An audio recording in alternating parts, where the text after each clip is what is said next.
ಕರುನಾಡ ಕಿರಣ, ನಾಡು ನುಡಿ ಸುದ್ದಿ ಸ್ವಾರಸ್ಯ.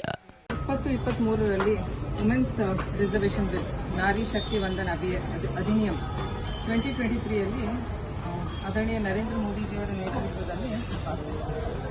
ಇದೇ ತಿಂಗಳ 16, 17, 18ರಂದು ಇದರ ಬಗ್ಗೆ ಚರ್ಚೆಯಲ್ಲಿ ಇದರ ಜೊತೆಗೆ ಡಿಲಿಮಿಟೇಷನ್ 131 ಅಮೆಂಡ್ಮೆಂಟ್ ಮತ್ತೆ ಸೆನ್ಸಸ್ ಬಗ್ಗೆ ಚರ್ಚೆ ಇದೆ.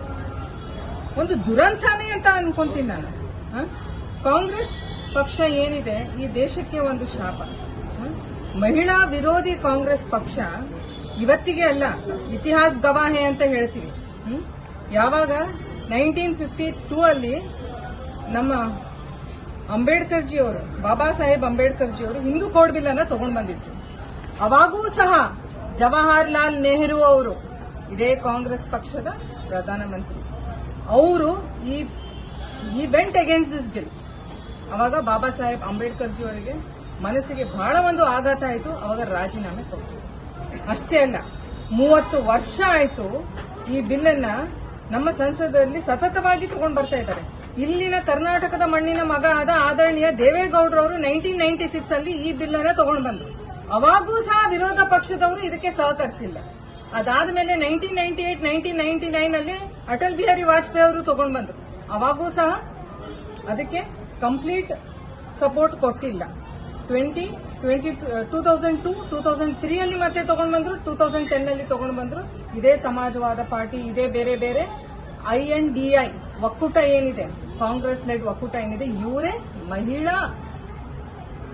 ಮಹಿಳೆಯರಿಗೆ 33% ರಿಸರ್ವೇಷನ್ ಅನ್ನು ಏನ್ ನಾವು ಕೊಡಬೇಕಂತ ಇದ್ದೀವಿ, ನಮ್ಮ ರಾಜ್ಯದ ವಿಧಾನಸಭೆ ಮತ್ತು ಲೋಕಸಭೆಯಲ್ಲಿ ಇದನ್ನ ವಿರೋಧಿಸಿದ್ರು. ಯೋಚನೆ ಮಾಡಿ, ನಮ್ಮ ಪಾಪ್ಯುಲೇಷನ್ ಅಲ್ಲಿ 50%, ಮೋರ್ ದೆನ್ 50% ಮಹಿಳೆಯರಿದ್ದಾರೆ. ಇದೇ ಮಹಿಳೆಯರು 78 ವರ್ಷ ಆಯ್ತು, ಎಲ್ಲ ವೋಟಿಂಗ್ ಮಾಡ್ತಾ ಇದ್ದಾರೆ. 60 ವರ್ಷದ ಮೇಲೆ ಕಾಂಗ್ರೆಸ್ ನಮ್ಮ ದೇಶದಲ್ಲಿ ಆಡಳಿತ ಮಾಡಿದೆ.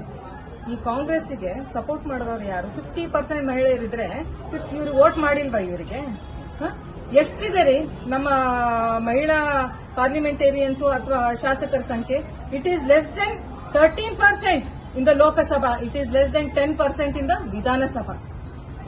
ಅಂದ್ರೆ ಇವತ್ತಿನ ಮಹಿಳೆಯರು ಒಂದು ಮನೆ ಚೌಕಟ್ಟದಲ್ಲಿ ಇಟ್ಟುಕೊಂಡು ಮನೆಯದು ಪೂಜಾ ಪುನಸ್ಕಾರ ಅಡಿಗೆ ಎಲ್ಲ ಮಾಡಿಬಿಟ್ಟು ಹೊರಗಡೆ ಬಂದು ಒಂದು ಸ್ಪೇಸ್ ಸ್ಟೇಷನ್ ತನಕ ಹೋಗಿ ಮುಟ್ಟಿದೀವಿ ನಾವಿವತ್ತು.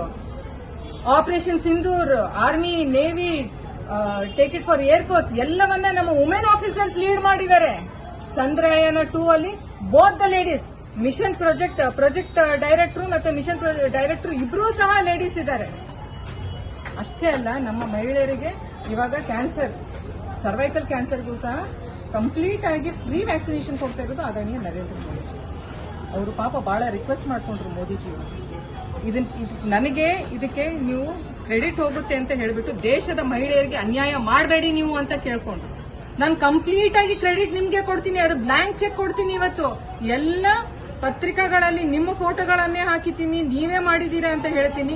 ದಯಮಾಡಿಸಿ ನನ್ನ ಮೇಲೆ ಇರೋ ಒಂದು ನನಗೆ ಕ್ರೆಡಿಟ್ ಬರುತ್ತೆ ಅನ್ನೋದಕ್ಕೆ ನೀವು ಅದು ದೇಶದ ಮಹಿಳೆಯರಿಗೆ ಅನ್ಯಾಯ ಮಾಡಬೇಡಿ ಅಂತ ಹೇಳಿ. Delimitation was very important. ಯಾಕೆ ಅಂತಂದ್ರೆ ಬಹಳ ದೊಡ್ಡದು ನಮ್ಮ ಹತ್ರ ಒಂದು MP ಗೆ ಬಹಳ ದೊಡ್ಡ ಕ್ಷೇತ್ರಗಳಿದಾವೆ. It is not easy to manage that. ಈಗ ಬೆಂಗಳೂರು ರೂರಲ್ಲಿಂದ ಆಣೆಕಲ್ವರೆಗೂ 140 ಕಿಲೋಮೀಟರ್ಸ್ ಇದೆ. ಒಂದು MP ಗೆ ಅದನ್ನ ಮಾಡಕ್ಕಾಗಂಗಿಲ್ಲ. ಸೊ ಬಹಳ ಯೋಚನೆ ಮಾಡಿಬಿಟ್ಟು ನಮ್ಮ ಆದರಣೀಯ ನರೇಂದ್ರ ಮೋದಿಜಿ ಅವರು ಅವರ ಕಂಪ್ಲೀಟ್ ಟೀಮ್ ಜೊತೆಗೆ ಡಿಲಿಮಿಟೇಷನ್ ಆಗಬೇಕು, ಸೆನ್ಸಸ್ ಆಗಬೇಕು ಅಂತ ಹೇಳಿದ್ರು. 2011 ಅಲ್ಲಿ ಸೆನ್ಸಸ್ ಆಗಿದೆ, 2021 ಸೆನ್ಸಸ್. ವಿಜ್ಞಾನ ಇಲ್ವಾ? ಅವಾಗ ಪೆಂಡಮಿಕ್ ಆಗಿತ್ತು, ಕೋವಿಡ್ ಆಗಿತ್ತು ಅಂತ ಹೇಳ್ಬಿಟ್ಟು ಜನನ ಉಳಿಸ್ಬೇಕಾ ಇಲ್ಲ ಅಥವಾ ಸೆನ್ಸಸ್ ಮಾಡಬೇಕಾ? ಏನ್ ಇವ್ರ ತರ ಕರ್ನಾಟಕದಲ್ಲಿ ಮಾಡಿದ್ರಲ್ಲ ಸೆನ್ಸಸ್, 60 ಪ್ರಶ್ನೆಗಳನ್ನ ಕೇಳಿದ್ರು ಇವರು. ಸೆನ್ಸಸ್, ನಿಮ್ ಮನೇಲಿ ನಾಯಿ ಇದೆಯಾ, ಬೆಕ್ಕಿದ್ಯಾ, ಇಂಥವೆಲ್ಲ ಪ್ರಶ್ನೆಗಳು.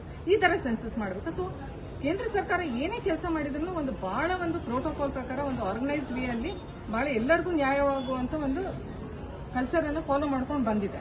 ಸೊ ಇದಕ್ಕೆ ಇವರು ಸಹಕಾರ ಕೊಟ್ಟಿಲ್ಲ. ಒಂದು ಜ್ಞಾಪಕ ಇಟ್ಕೊಳ್ಳಿ, ಅವಾಗನು ಏಕ್ ತೀರ್ ದೋ ನಿಶಾನ್ ಅಂದ್ರೆ ಅಂಬೇಡ್ಕರ್ ಅವರು ಕ್ರೆಡಿಟ್ ತಗೊಂತಾರೆ ಅಂತ ಹೇಳ್ಬಿಟ್ಟು ಅವಾಗ ಜವಾಹರ್ಲಾಲ್ ಅವರು ವಿರೋಧಿಸಿದ್ರು. ಅಂದ್ರೆ ಮಹಿಳೆಯರಿಗೂ ಅದು ಅನ್ಯಾಯ ಆಗಬೇಕು, ಅಂಬೇಡ್ಕರ್ ಅವ್ರಿಗೂ ಅದು ಅಗೇನ್ಸ್ಟ್ ಹೋಗ್ಬೇಕು. ಇವತ್ತು ಸೇಮ್ ಏಕ್ ತೀರ್ ದೋ ನಿಶಾನ್.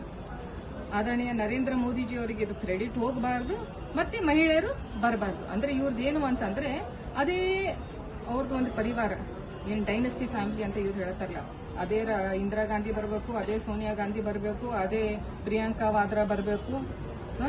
ಅಂದ್ರೆ ಇವ್ರದೆಲ್ಲ ಅಂದ್ರೆ ಗಾಂಧಿ ಪರಿವಾರ ಹೆಸರು ತಗೊಂಡಿರೋದು ಇವ್ರು ಹೈಜಾಕ್ ಮಾಡಿರೋದು, ಗೊತ್ತಾಯ್ತಾ? ನಥಿಂಗ್ ಇಸ್, ಇವ್ರು ಯಾವ್ದು ದೇಶ ಕಟ್ಟ ಕೆಲಸ ಇಲ್ಲಿವರೆಗೂ ಮಾಡಿಲ್ಲ. ಇನ್ನೊಂದು ಇಂಪಾರ್ಟೆಂಟ್, ಮಹಿಳೆಯರ ಪರವಾಗಿ ಎಲ್ಲಿ ನಿಂತಿದ್ದಾರೆ? ಶಾಬಾನು ಕೇಸಲ್ಲಿ ಯಾವಾಗ ಸುಪ್ರೀಂ ಕೋರ್ಟ್ ಜಜ್ಮೆಂಟ್ ಕೊಡ್ತು, ಶಾಬಾನುಗೆ ಕಂಪ್ಲೀಟ್ ಆಗಿ ಮೇಂಟೆನೆನ್ಸ್ ಕೊಡಬೇಕು. 72 ಇಯರ್ ಓಲ್ಡ್ ಹೆಣ್ಮಗಳು ಇಲ್ಲಿಂದ ಸುಪ್ರೀಂ ಕೋರ್ಟ್ ತನಕ ಹೋಗ್ತಾಳೆ, ಅವಳಿಗೆ ನ್ಯಾಯ ಸಿಗಲ್ಲ ಅಂತ ಹೇಳ್ಬಿಟ್ಟು, ಡಿವೋರ್ಸ್ ಅಲ್ಲಿ ಅಂತ ಟ್ರಿಪಲ್ ತಲಾಕ್ ಅಲ್ಲಿ ಅಂತ ಹೇಳಿದಾಗ, ಯಾವಾಗ ಸುಪ್ರೀಂ ಕೋರ್ಟ್ ಒಂದು ವರ್ಡಿಕ್ಟ್ ಕೊಡುತ್ತೆ ಅವಳಿಗೆ ಕಂಪ್ಲೀಟ್ ಆಗಿ ಮೇಂಟೆನೆನ್ಸ್ ಕೊಡಬೇಕು ಅಂತ ಹೇಳ್ಬಿಟ್ಟು, ಅವಾಗ ಇದೇ ರಾಜೀವ್ ಗಾಂಧಿ ಅವರು 1986 ಅಲ್ಲಿ ಅವರು ಮತ್ತೆ ಇದನ್ನ ಅಮೆಂಡ್ಮೆಂಟ್ ಚೇಂಜ್ ಮಾಡ್ತಾರೆ. ಅದ್ರ ಪ್ರಕಾರ ಓನ್ಲಿ 90 ಡೇಸ್ ಅಷ್ಟೇ ಇವರಿಗೆ ಮೇಂಟೆನೆನ್ಸ್ ಕೊಡಬೇಕು ಅಂತ ಹೇಳ್ಬಿಟ್ಟು ವುಮೆನ್ಸ್ ಆಕ್ಟ್ ಬಿಲ್ ಅಂತ ತಗೊಂಡ್ ಬರ್ತಾರೆ ಅವರು. ಎಷ್ಟು ನೋವಿನ ಸಂಗತಿ ಅಲ್ಲ. ಇದನ್ನ ಮತ್ತೆ ಚೇಂಜ್ ಮಾಡಿ ಮುಸ್ಲಿಂ ಮಹಿಳೆಯರಿಗೆ ನ್ಯಾಯ ಕೊಡಿಸಿದವರು ಯಾರು?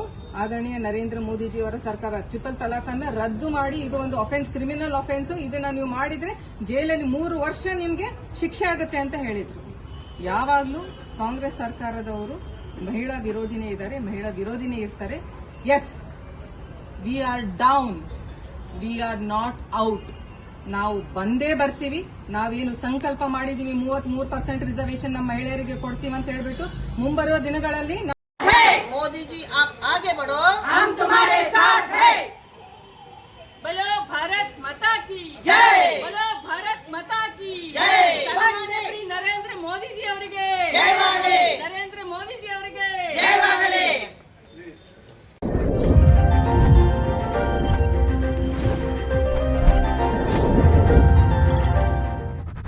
ಕರುನಾಡ ಕಿರಣ, ನಾಡು ನುಡಿ ಸುದ್ದಿ ಸ್ವಾರಸ್ಯ.